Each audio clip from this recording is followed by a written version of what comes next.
It was a cold, foggy evening in the small coastal town of Blackwood. The streets were empty, and the only sound was the distant crashing of waves against the cliffs. Detective Henry Grayson sat in his dimly lit office, sipping on a cup of black coffee. The clock on the wall ticked slowly, and the room was filled with the scent of old books and tobacco. Grayson was a seasoned detective, known for his sharp instincts and unshakable calmness. But tonight, something felt different. The phone on his desk rang, breaking the silence. Grayson picked it up, and a frantic voice echoed through the receiver. "Detective Grayson, you need to come to the airfield immediately. There's been an incident. A plane has gone missing." Grayson's eyes narrowed. "Missing? What do you mean?" "It was the last flight of the night, Flight 247, heading to London.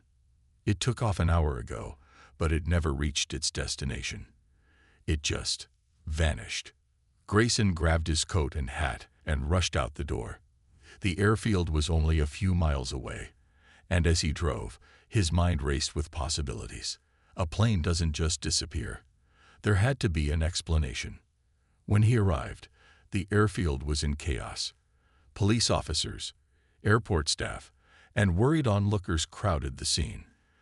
The manager of the airfield, a nervous man named Mr. Thompson, approached Grayson.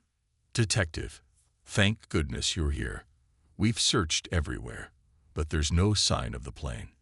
No distress signals, no wreckage, nothing." Grayson nodded. "Who was on board?" Thompson handed him a passenger list. 12 passengers and a crew of 4. Among them was a wealthy businessman, Mr. Charles Whittaker. He was carrying a valuable artifact, a rare diamond known as the Star of Eternity. Grayson raised an eyebrow. "A diamond, you say? That's interesting. Tell me more about this flight." Thompson explained that Flight 247 was a routine evening flight, nothing out of the ordinary. The weather had been clear, and the plane was in perfect condition. There was no reason for it to vanish. Grayson decided to start his investigation by interviewing the ground crew and the last people who had seen the plane. One of the mechanics, a young man named Jack, mentioned something peculiar.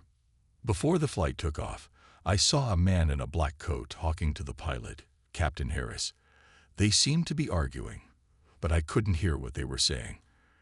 I thought it was strange, but I didn't think much of it at the time."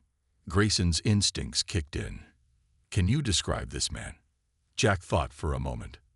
"He was tall, with a scar on his left cheek. He looked dangerous." Grayson thanked Jack and decided to dig deeper into Captain Harris' background.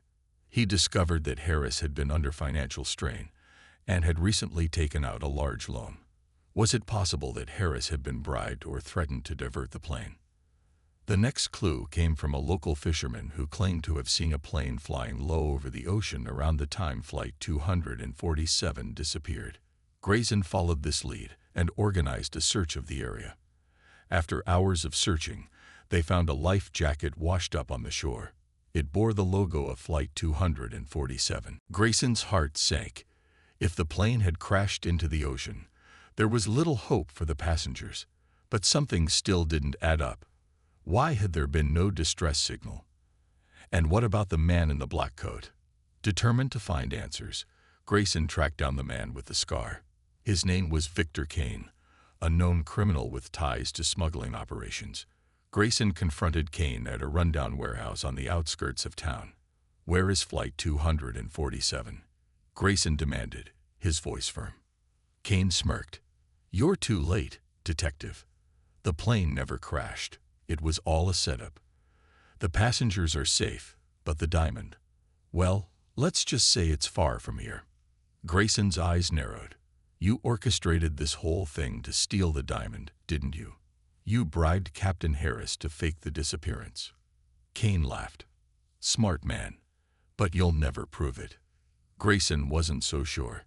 He had a feeling that the passengers were being held somewhere, and he was determined to find them.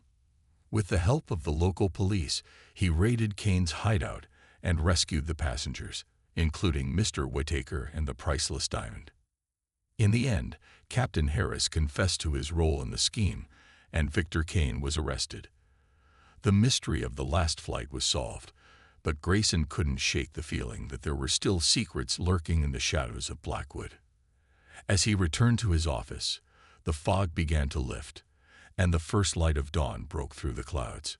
Grayson lit a cigarette and leaned back in his chair, knowing that in a town like Blackwood, there would always be another mystery waiting to be solved.